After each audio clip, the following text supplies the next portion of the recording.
If you're watching in San Antonio, avert your eyes. It was one of the most famous shots in NBA history, and Ray Allen is the man who made it. How many times a day does someone mention that shot to you on an average day in your life? Well, I just came back from Asia, and it was every single day. It was and what's interesting is people ask me, hey, you remember that shot you hit in 2013? How many shots, how many moments of your career could you identify that quickly? Is that the most famous one? You had the big shot at Connecticut also. I mean, is that the biggest moment of your career? Well, I think from a career perspective, yes. But I go back, so long, and I think about every shot before that leads to that moment. So playoffs in Boston, I've hit some big shots in Seattle.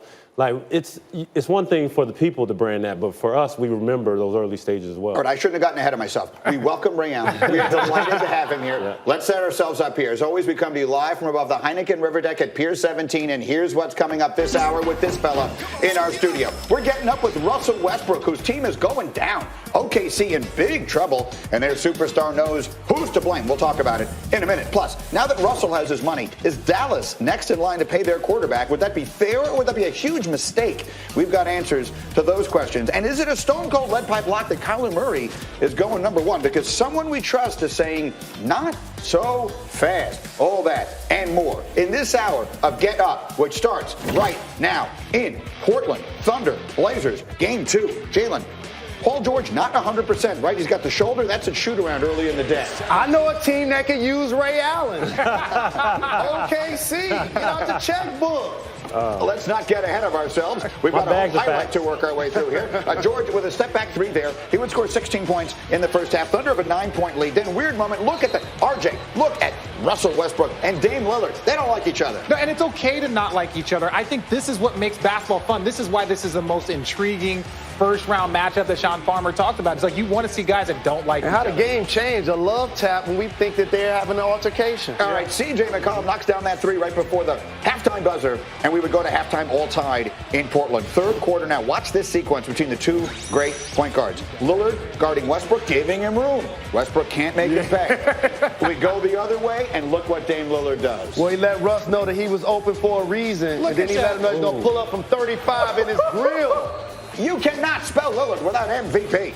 You know what I mean? Anyway, later in the third, Blazers up 5. McCollum, how good is this backcourt? Blazers up 8. Well, CJ's a terrific scorer, especially when he goes against somebody his size and his build. He normally has his way against that guy. 13 points. Oh, look at Damian Lillard. That guy is spectacular. Least appreciated superstar in American sports. How do you guard that? I've been saying it for years. Yeah. I'll keep saying it. Fourth quarter now, just over 4 minutes to go. Blazers lead is 16. Is this a dirty play? Not at all. It's called a screen. This is the playoffs. If you hit him on a legal play and he has to sit a couple minutes out, that might help your team. I like the enthusiasm of the response. So this is pick right. Yeah, that's your team. You should always get mad at your teammates, never the opponent. Well, Lillard seemed a little upset with the opponent, but he would get the last laugh. Here he goes in transition. He would score 29 plus 6 assists. Blazers win. They're up 2 games to none over Russell Westbrook and OKC.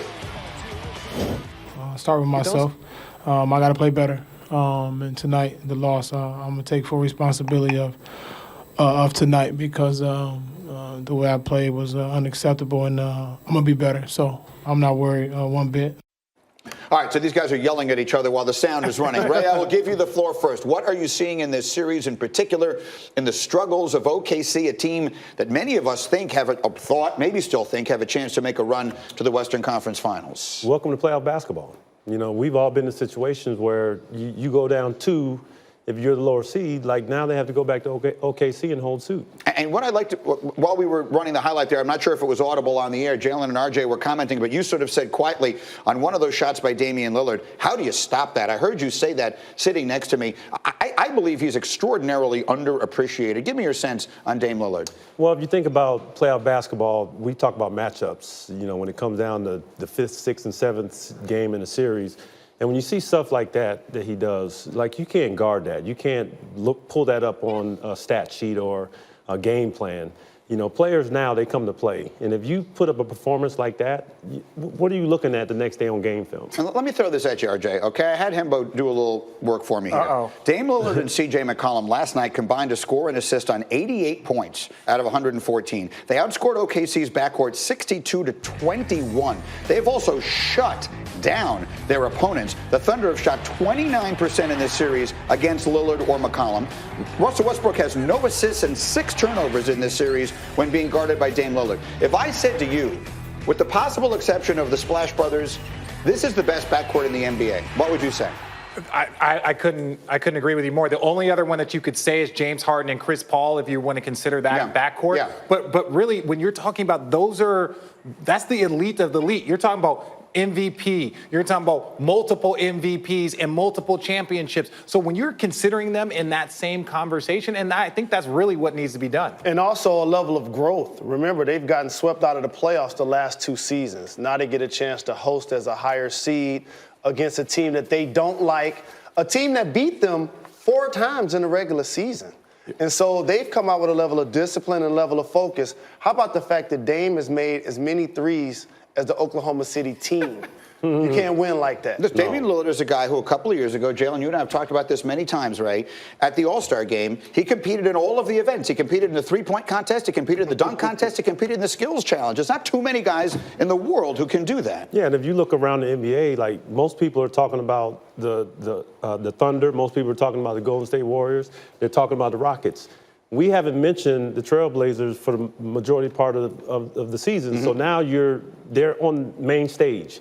And they're saying, look, we're here for this big dance as well. They have a chance to get something done here. Again, up 2 games to zip. Let me get you to another game from last night. The Spurs and the Nuggets and Jalen, Denver, at home. Desperation time as they lose game 1. And they would struggle early. Jamal Murray, you're going to see him missing some shots here. He got off to an 0-for-8 start. You talked about backcourt coming into this league. Coming into the season, I said Jamal Murray and Harrison, one of the better young ones in the league. They got off to a slow start. So he's 0-for-8, but his coach would stick with him. Listen to this. He needed to be out there. I needed to show him that I believed in him. That's powerful. If I pull him, does coach really believe in me? Does he have my back? So I had to stay with Jamal, make or miss, because he's our guy. All right, we'll talk about that in a minute, but one way or another, that worked very well because Jamal Murray then takes over the game in the 4th quarter. His team is down. They were way down in this game, down as many as 18, but then Murray starts bringing them back in the 4th quarter. 8 minutes to go. Look at him in the lane. Nuggets now within 3. Again, they were down 18. Halfway through the 4th quarter now. The lead is 2. Denver. Jamal Murray. Again, the floater. We're tied at 95. They've come all the way back. Under 4 minutes to play. Jalen, more of the same. More Jamal Murray. See, the core of the Spurs is experienced. The Denver Nuggets are doing this for the first time, and I think Jamal Murray was thinking about playoff basketball for the first 6 quarters. Now he's thinking about just playing the game he loves. Look at that 3. Beating the shot clock buzzer. Nuggets open a 6-point lead, and then on the ensuing Spurs possession. Look at the defense from Nikola Jokic. He's not yoking around. We're going the other way. Murray, again, going to drain a 3. Murray would score 21 points in the 4th quarter. Nuggets come all the way back. They win. I will now show you Greg Popovich's entire post-game press conference. Well, we gave up 38 points in the 4th quarter. End of story. Tough to win a game on the road in the playoffs if you're going to give up 38 points. And Paul and Jamal had a lot to do with that, obviously. They both hurt us badly, and we didn't have any answers for either one of them.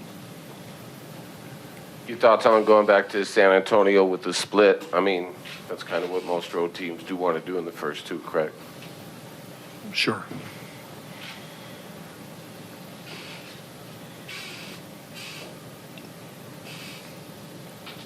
Anyone else?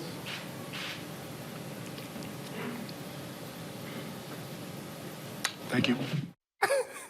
And that's just so excruciatingly uncomfortable. If I may just say, that used to be my job to be one of those reporters sitting there. And when he's just looking at you, and the whole room is, it's so painful. Would you mean they got to ask a question right No. there? No. Nobody wouldn't ask a question. Nobody. How long have you known me? How happy am I to be sitting behind this desk? But all kidding aside, so Popovich, I mean, you've competed against him at the absolute highest levels. We showed the shot in there before. Are they happy with the 1-1 split? They had a real chance to take a 2-0 stranglehold on this series last night and let it get away. I think they're extremely happy Anytime you go on the road to start the playoffs and you win one game, you've just switched home court advantage back into your favor. So Popovich is just unhappy the way they played because they had a real opportunity to do something special. What is he like? You know him a little bit, RJ. You competed against him. Like, I'm just sitting there watching the man just sitting there staring at everyone, and everyone is genuinely afraid to ask him a question. That's like a film session. Like, Richard, what were you thinking here? Like, no answer. no answer is the best answer. Yeah. So that's just him. All right, I want to ask you this question, Jalen. So in this last couple of minutes here, we've shown you 4 teams. We showed you Portland, we showed you Oklahoma City, we showed you Denver, and we showed you San Antonio. One of those 4 teams is going to make the Western Conference Finals. That's the way this thing. One of those 4 is going to wind up against Houston. Who's your money on? Who's going to make it? Denver's too young. I think San Antonio doesn't have enough firepower. If I was a betting man, I would take the team that's up 2-0 in Portland, but I work on television and I love drama, so I hope it's OKC versus Golden State. But your head, so that's your heart, but your head says Portland? My head now says Portland. I think Denver. I think they will get better as the postseason continues. That's a tough get. Your very first postseason for a lot of these guys, including your coach, and you get the San Antonio Spurs. I think that Portland OKC series is most likely going to go 7. But I really think that Denver will get better. You just see their team getting better, and they have another gear. But I agree with Jalen. I think Denver is great. They've shown resolve all year.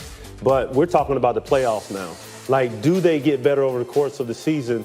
But they have inexperience. I think they'll be good as the years go on if they keep their core together. All right, so that's where we stand with regard to the playoffs right now. We have a few minutes here with Ray, and we'll talk about one of the reasons that you're here coming up in a few. But we can just sort of go around the world of basketball a little bit with the future Hall of Famer, Ray Allen, who's here with us. And so let's start by talking about LeBron James. You played with him. You played with him. It's a very difficult season, obviously, for LeBron in Los Angeles. And now we spin it forward to what might happen this summer, and obviously it all remains to be seen.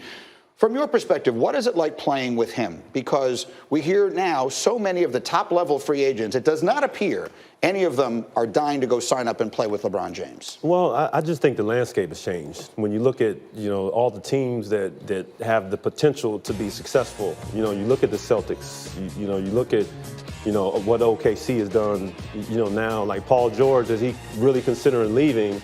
Indiana's good, Toronto's good. So when you look at the prospects in LA, yeah, it's a great market to play in, but what are their prospects for being good in the future? For next year, that second year and that third year. So I just think people realistically are thinking, what makes sense for me to be good in the immediate future? Because most players now, they want to make it to the playoffs, and they want to be good on a team right now. I get it, but if I'm Kawhi Leonard, I'm thinking what that team needs is me. If I go to LA, if they get Kawhi Leonard, now all of a sudden they've got something, right? I mean, none of those guys, all of those guys are game changers that we're talking about, all the guys whose names start with K, as you keep describing, and I don't hear any of them talking about going to play with LeBron. I think it's because LeBron's at a different point of his career. Like, when somebody like Ray leaves Boston to go to Miami, they win a couple of more championships. When you look at the Lakers right now, LeBron's going into his 17th season. And the Golden State Warriors are still out there. The Houston Rockets are still out there. I don't think adding one player is going to catapult you to be better than those teams. And so I think that's one of the reasons why top-level players that have already won championships, so they're not like they're chasing the ring, not necessarily lining up to go play with LeBron. Well, and let's look at it from this way. Before LeBron, there wasn't this, we're all going to team up, right? There wasn't this. And I'm not saying he created the super team. That's not what I'm saying. What I'm saying is there was a competitive generation that was before. Then Bron had great relationships and great people, and he worked the NBA through the back channels and all of his friendships and got together and created a great team. And he did that. Cleveland did that. Miami, like, people came and played with him, including myself. But I think now the generation's changing. This next generation have been watching that. And some of these guys want to go do it on their own. He's been in the league for 17 years now, right? So when you think about other guys wanting to go do and create their own path, I just think that that's another generational shift. But I think what will change people's perspective is if he gets a second player that jumps in there, that makes it enticing. Similar to when I landed in Boston, it made it so much more enticing for KG because KG was looking at going to the Lakers. That was a potential landing spot for him. So now I get traded to Boston. He was like, wow, Paul and Ray? Like, this looks so much more enticing to me because now we have a legitimate shot. So maybe Anthony Davis is the guy they figure out a way to get, and that makes other people more interested. Since you mentioned that, people talk about the Heat when they came together as being the first super team.